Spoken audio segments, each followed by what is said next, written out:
It was actually nice to be able to sit back and just watch some baseball. And the Mets made it a little bit interesting. It took them a while, but that was nerve-wracking last night. I don't know if it was nerve-wracking. Yes, it was. I kind of felt like the Reds bullpen has been so bad, and the Mets just have not been able to get the key hit. And then last night finally it came, and Starling Marte is right in the middle of everything, and it's great. Brandon Nimmo is obviously still having a great year, but I don't know, man. It's going to be these games within their own division that is going to decide it for the Mets. And, they have been up and down. They have not been the dominant team that we saw early in the season.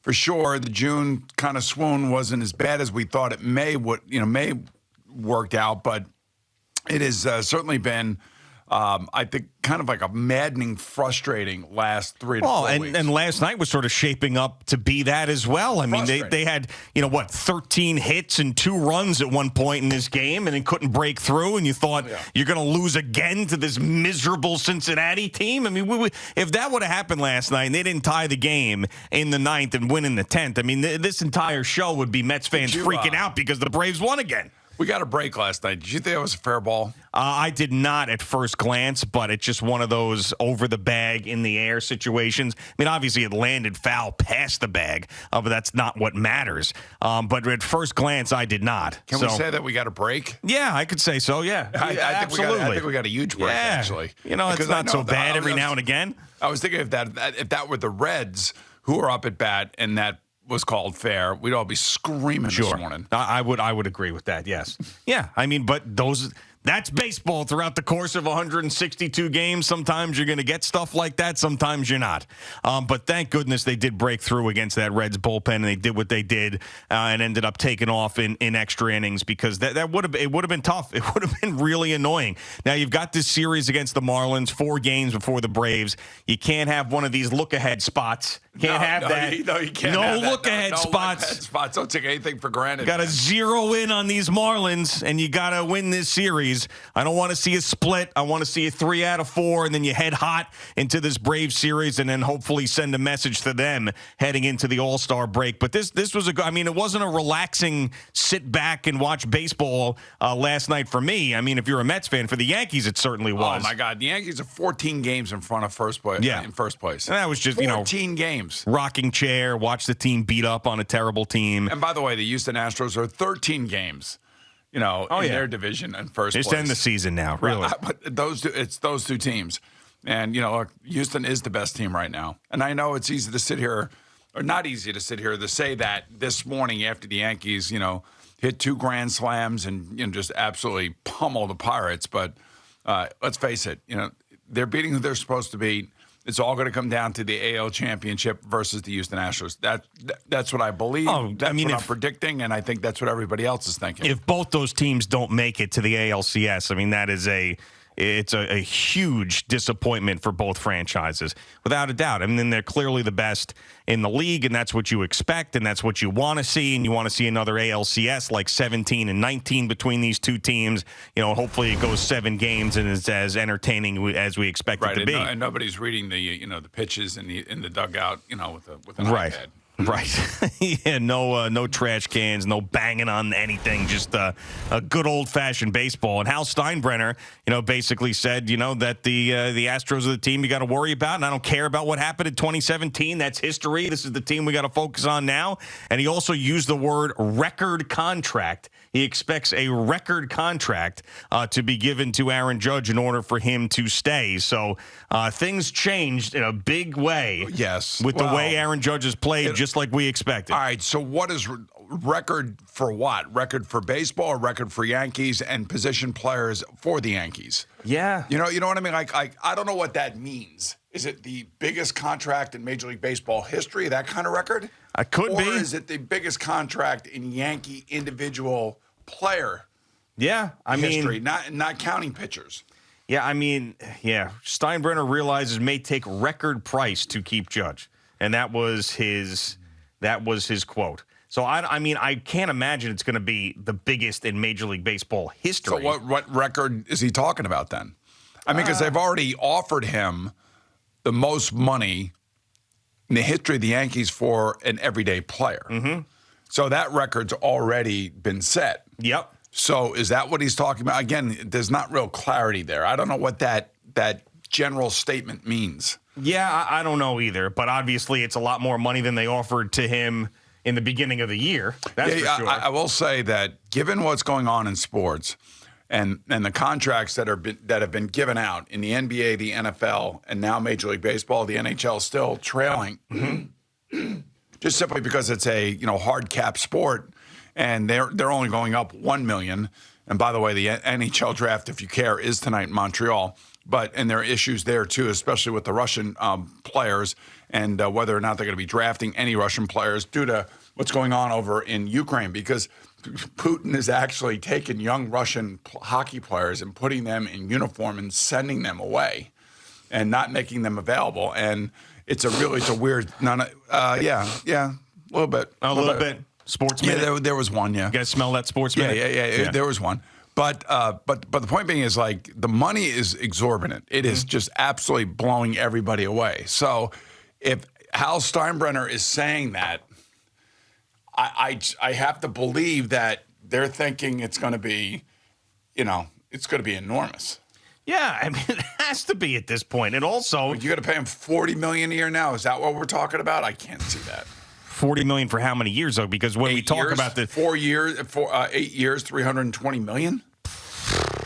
I mean, when we talk about this contract, the thing that you talk about is his age. It's not really about the next 4 or 5 years. It's about the 8 or 9 years. You know what's amazing to me, and I know it's because of the CBA, and because the Major League Baseball players have agreed to it. I believe this is a part of it. When you play baseball, you have to play baseball in college for 3 years. Yep. And those 3 years have what is costing Aaron Judge. Because his arbitration clock got started late, and here we are at the age of 30. He should have signed a new contract 3 years ago. Yeah. It shouldn't have gone to this point. Yeah, but it's because the system sucks for the players. Well, it's amazing. Like, some college athletes are making more than a guy like Aaron Judge because of the archaic rule that he had to stay in college for 3 years. Well, early on in his career, not this year with the $19 million, but yes, early on. Well, yeah, but that's what I'm saying. I'm like, that rule, and the faster that the player, by the way, and I'm all for going to college, and I'm all for playing baseball or whatever sport you can play in college. But if you have aspirations of being a professional baseball player and making the most money you possibly can, then you have to be kind of like, like some of the Dominican players. Look at all these young players at the age of 20 that are being offered 10-year deals, like Juan Soto. Yeah, that's right. Turned it down. And they turned it down. And the thing about it is, those kids play with wooden bats earlier in their career. They're not with aluminum bats 3 years into college. And they get their clock started in Major League Baseball much earlier than Aaron Judge did. So that's the thing that it's not Aaron's fault, because I believe that he probably had a great time at Fresno State, and it's just a system, and the system sucks. Yeah, for the player, it is very, very difficult. I mean, if you make that decision to play in college, it sets you back. And maybe Aaron Judge doesn't turn into the same player if he doesn't have that time in college too. So I don't know, but it's difficult. Speaking to people that have been through this process, every single one of the people that I've spoken to don't dismiss their college time. They love their college time, just like I love my college time. Right.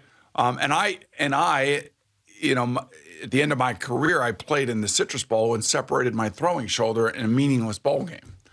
I probably, in today's world, I would have not played. Yeah, you see a lot of that happening. Right, exactly. So in the baseball world, most baseball people are telling me and have told me that if you want to get good early in your career, you got to have the wooden bat in your hand, and you got to go play with adults, and you got to go play with men.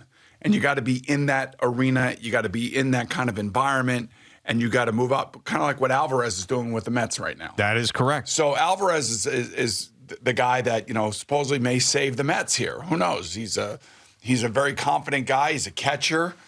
He's an offensive powerhouse. Well, he's the bat that hopefully is the bat that fixes some of the problems that the Mets have. But here's a 20-year-old. Is my point. Yeah. And he didn't go to college.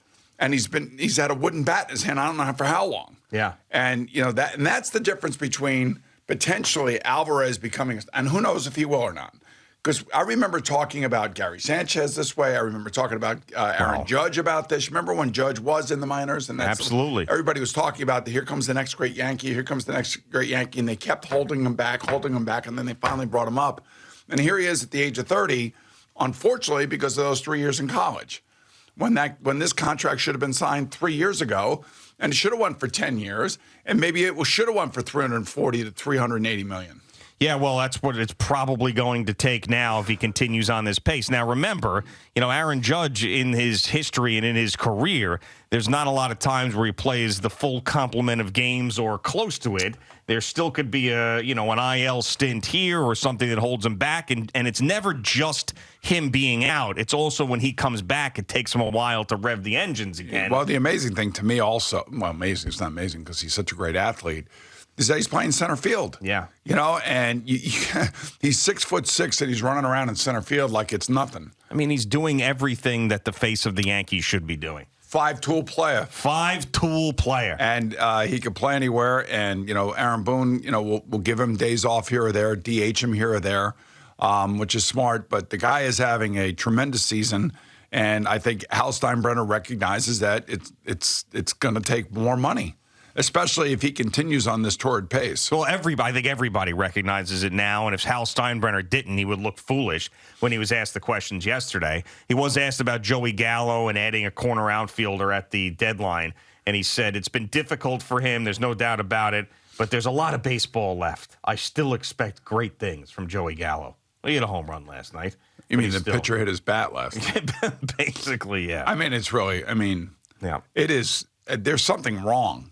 Well, yeah. I mean, really, really wrong. There's something really wrong. I don't know what to tell you. It's just like, I think he swings with his eyes closed or something. It's frustrating. It really is. Frustrating. I know he plays a good outfield, whatever. He's a good defensive player. They like him in the clubhouse, whatever, all these other things. I mean, he's a miserable offensive player. Right. He's batting ninth. It doesn't really matter. They have enough players that, can carry the load, and maybe there'll be a 2-week stretch there where he hits 8 or 9 home runs. Who knows? Yeah. I think that's what they're hoping for, or maybe they catch lightning in a bottle in the playoffs. I can't imagine that with his bat versus, lefties or anything, that he would be starting in playoff games. I just can't imagine if things continue to go the way they're going. You can't. I mean, especially with the history of the Yankees in the postseason and the bats going cold. I mean, you just cannot have him in that lineup. You can't, because it's just against the better pitching. I mean, just think about him getting mowed down in an Astros ALCS every time he steps into the box. It would be maddening. It would be maddening. And the other thing, too, is that, this is the one nitpick that you have, really. Yeah, with the Yankees. It's a one nitpick. Everybody else is, when you have, 52 wins? Or what? No, 59 wins. More than that. Wins. Yeah. I'm sorry, 59 wins. I'm thinking of the Mets. When you have 59 wins, I mean, what are we going to nitpick about? It's Gallo, and that's essentially it. There's nobody in the rotation that you're really all that upset with.